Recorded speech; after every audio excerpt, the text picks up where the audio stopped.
Welcome class 9। उम्मीद करती हूँ आप सब खैरियत से होंगे। आज हम रिव्यू एक्सरसाइज 2 करने जा रहे हैं।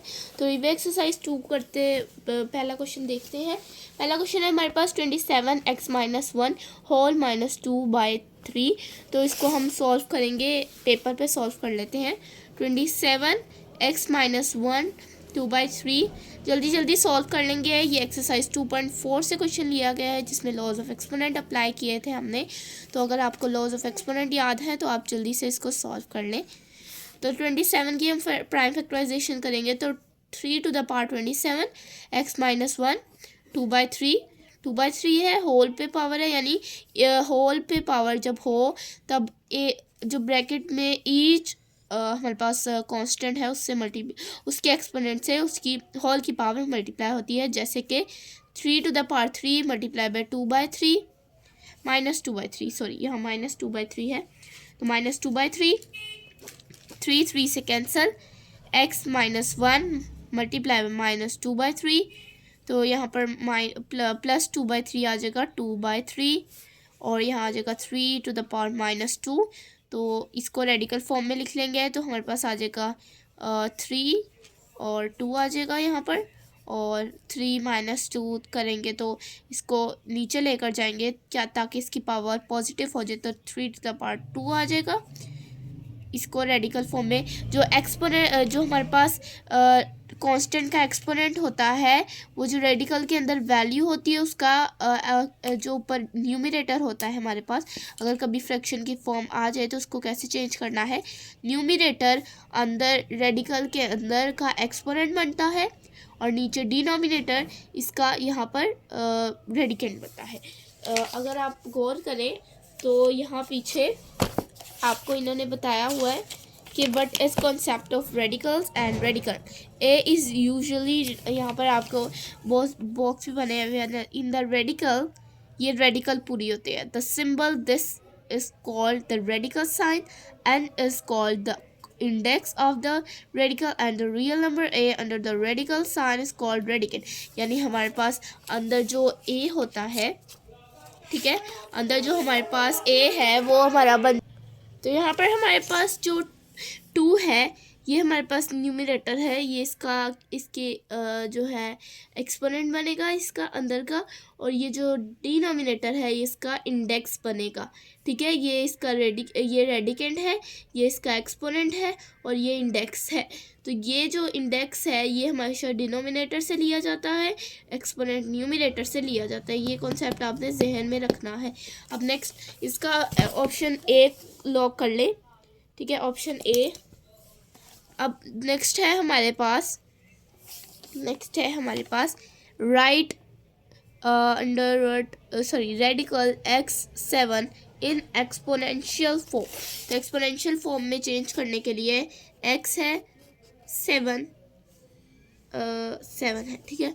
अब मैंने आपको कहा था कि जो न्यूमरेटर होता है वो एक्सपोनेंट बनता है। न्यूमरेटर एक्सपोनेंट क्या है, 1, यानी कोई एक्सपोनेंट यानी 1 है। जो इंडेक्स है वो डिनोमिनेटर बनती है 1/7। तो हमारे पास x 1/7 इसका जो है एक्सपोनेंशियल फॉर्म आएगी। तो हम इधर लिख लेते हैं कि x 1/7। तो ये सी ऑप्शन लॉक हुआ हुआ है, तो आप भी लॉक कर लें। Right 4 2/3 in with radical sign. Radical sign से 4 2/3 लिखना है। 2/3 यानी जो ऊपर वाला एक्सपोनेंट है वो जो ऊपर वाला न्यूमरेटर है वो 4 का एक्सपोनेंट बनेगा, रेडिकल साइन, और ये 3 इसका इंडेक्स बनेगा। ठीक है, 3 इसका क्या बनेगा, इंडेक्स बनेगा। अब बना क्या हमारे पास, 4 to the power 2 radical with the index 3। अब ये हमारे पास ये पावर बनी है, तो आप पहला ऑप्शन लॉक कर दे। पहला ऑप्शन पे हमारे पास ये है।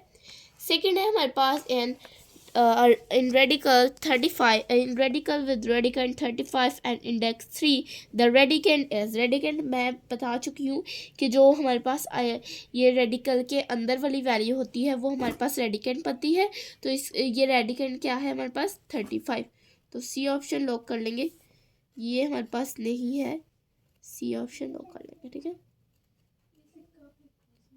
नेक्स्ट है हमारे पास 25/16। ठीक है, तो हमारे पास नेक्स्ट है 25/16 होल -1/2। 25/16 -1/2। नेक्स्ट पार्ट इधर लिख लेते हैं 25/16 -1/2। अब यानी इसको हम इसकी ये पहले ये हो किसी के होल स्क्वायर है, यानी 5 का स्क्वायर और 16 का 4 का स्क्वायर इज इक्वल टू 16, और यहाँ पर बस हमारे पास -1/2 एज इट इज़।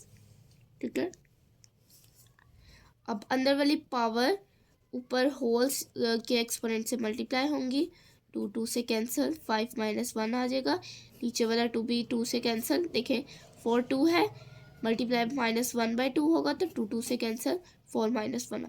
हमें कभी भी आंसर का एक्सपोनेंट माइनस पे नहीं चाहिए, बात लिख ले।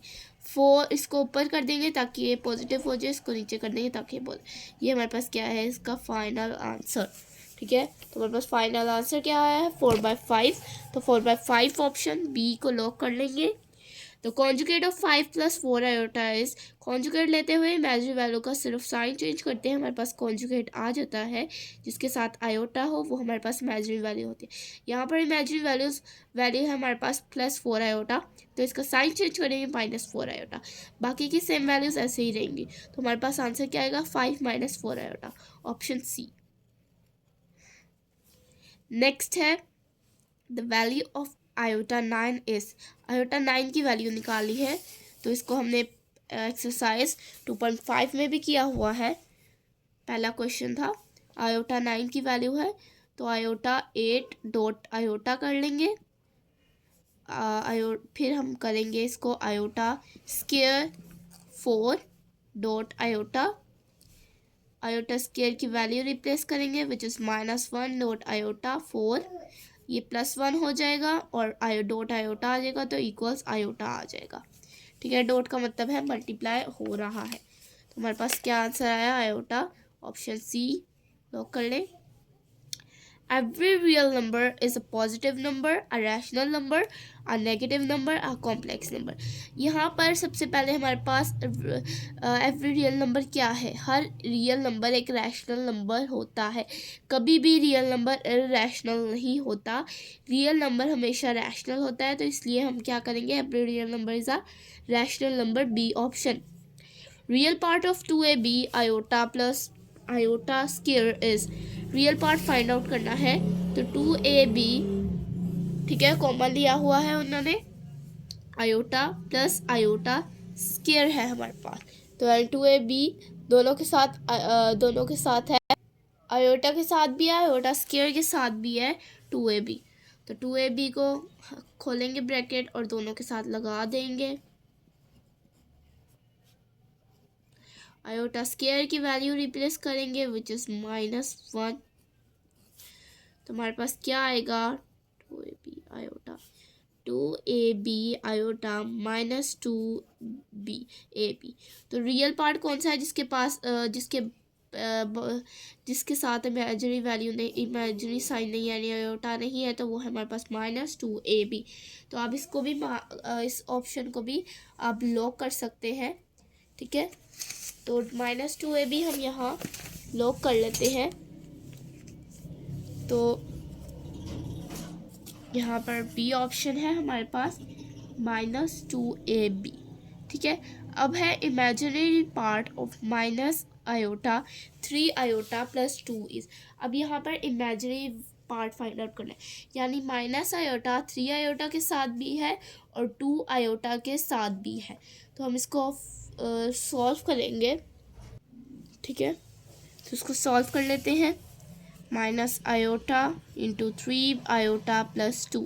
अब यहाँ इमेजिनरी वैल्यू पहले हमारे रियल वैल्यू फाइंड आउट की थी, अब इमेजिनरी वैल्यू फाइंड आउट करेंगे, तो -3 आयोटा स्क्वायर आ जाएगा, आयोटा आयोटा से मल्टीप्लाई होगा तो प्लस माइनस होता है, तो -2 आयोटा, -3 -1 के साथ रिप्लेस होगा तो 3 - 2 आयोटा आ जाएगा, a + b आयोटा की फॉर्म आ गई है, तो हमारे पास इमेजिनरी वैल्यू पार्ट क्या है -2 आयोटा, तो 2 है आयोटा हम लिखते नहीं है, तो हमारे पास ए ऑप्शन है अच्छा, एक हमारे पास ये part every real number is a complex number, ये पीछे आपके पास डेफिनेशन लिखी हुई है।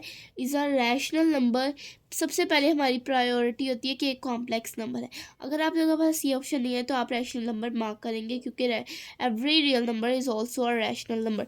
तो ये ऑप्शन नहीं है, इसको लॉक ना करें, आप डी ऑप्शन लॉक कर लें, a complex number. Next part solve करते हैं, ठीक है। नेक्स्ट हमारे पास क्या है, which of the following sets have the closure property with respect to addition. Zero, zero minus one, zero, one, और डी है हमारे पास वन अंडर रूट टू, 1/2।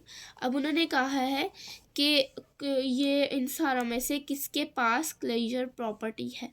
तो क्लोजर प्रॉपर्टी पीछे आप आ जाए अगर आपने कॉन्सेप्ट नहीं लिया। वैसे मैंने आपको एक्सरसाइज करते हुए समझाया था कि क्लोजर प्रॉपर्टी क्या होती है। तो यहाँ पर विद रिस्पेक्ट टू एडिशन है, तो यहाँ पर हमारे पास क्लोजर प्रॉपर्टी मल्टीप्लिकेशन है, और ये फिर with respect to addition and multiplication यहाँ पर पास एडिशन है।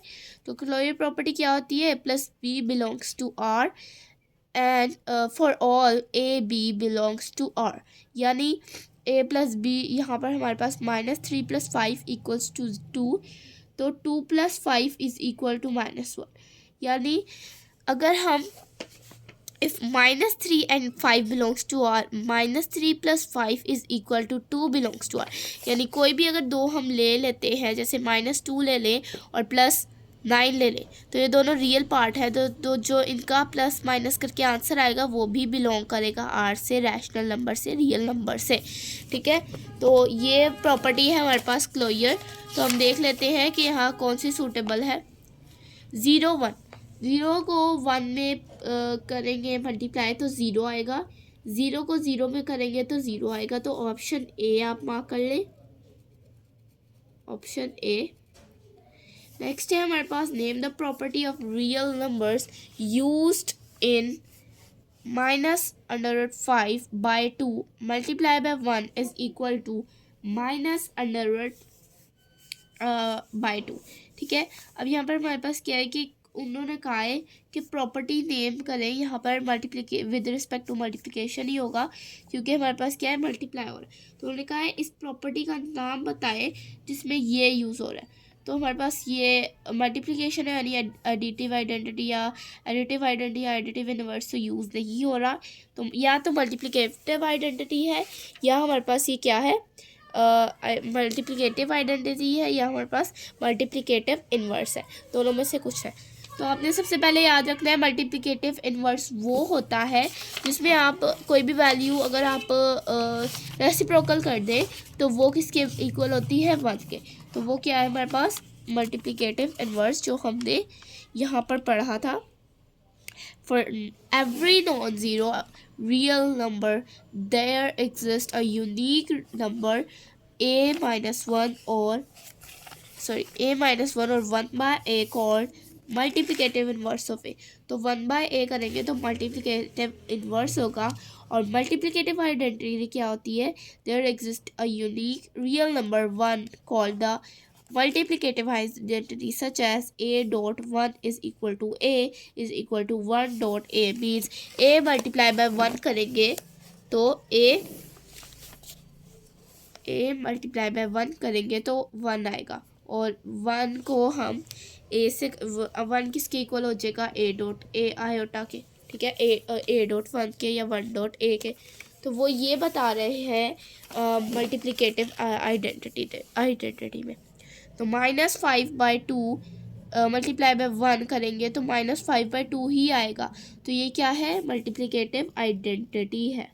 1 क्या है, 1 is a multiplicative identity.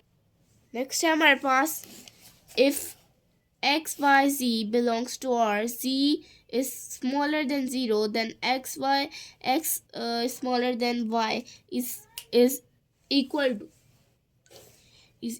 to अब वो कह रहे हैं कि हमारे पास अगर x y z है बिलोंग्स टू r है, और z हमारे पास 0 है, then x and y belongs to x smaller than y, तो हमारे पास वो कह रहे हैं कि एक्स एंड जी, पहला ऑप्शन है X and Z is smaller than Y and Z, X and Z is greater than Y and Z, X and Z is, यहाँ पर हम इसको सॉल्व भी कर सकते हैं या सॉल्व के बगैर भी आपको पता लग जाएगा कि x g is greater than y g.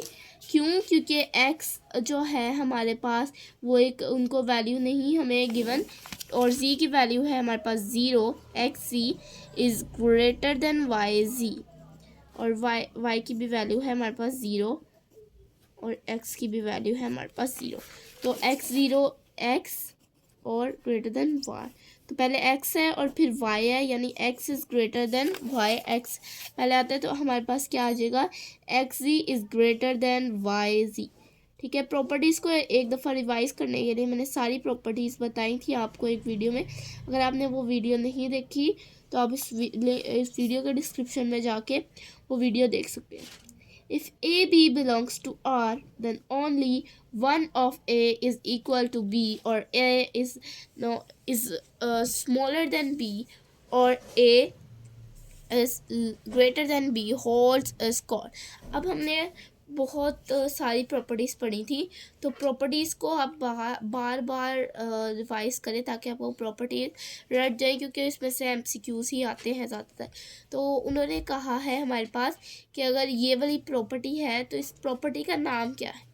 ठीक है, तो इस प्रॉपर्टी का नाम क्या है, तो हमने पढ़ी थी एक प्रॉपर्टी ट्राइकोटोनॉमी प्रॉपर्टी, जो मैंने आपको यहाँ पर हमने लास्ट में थी हमारे पास। ठीक है, ये देखें हमारे पास क्या थी, ट्राइकोटोमी प्रॉपर्टी। तो इसको आपने पढ़ना है कि a if a B belongs to R, a is smaller than b, और a is equal to b, और a is greater than b. तो हमारे पास क्या प्रॉपर्टी है, ए ऑप्शन लॉक कर लें। A non-terminating non-reoccurring decimal represent। अब एक non-terminating और non-reoccurring decimal क्या होता है, an irrational number। why an irrational number? क्योंकि rational number decimal में नहीं होता, और वो अगर वो डेसिमल में होता है लेकिन नॉन रिकरिंग नहीं होता, नॉन रिकरिंग नहीं होता, नॉन टर्मिनेटिंग नहीं होता, यानी वो चलता ही नहीं रहता, उस पर एक कांस्टेंट एंड पर आ जाता है, डिफरेंट टू द अदर्स। ठीक है, तो इसलिए क्या है, एन इरेशनल नंबर। तो आज के लिए बस इतना ही, मिलते हैं नेक्स्ट वीडियो में जिसमें हम पार्ट 2 सॉल्व करेंगे, ट्रू एंड फॉल्स। तो बने रहिए मेरे साथ इस चैनल पे, मेरे चैनल को लाइक करें, शेयर करें और सब्सक्राइब करें। अल्लाह हाफ़िज़।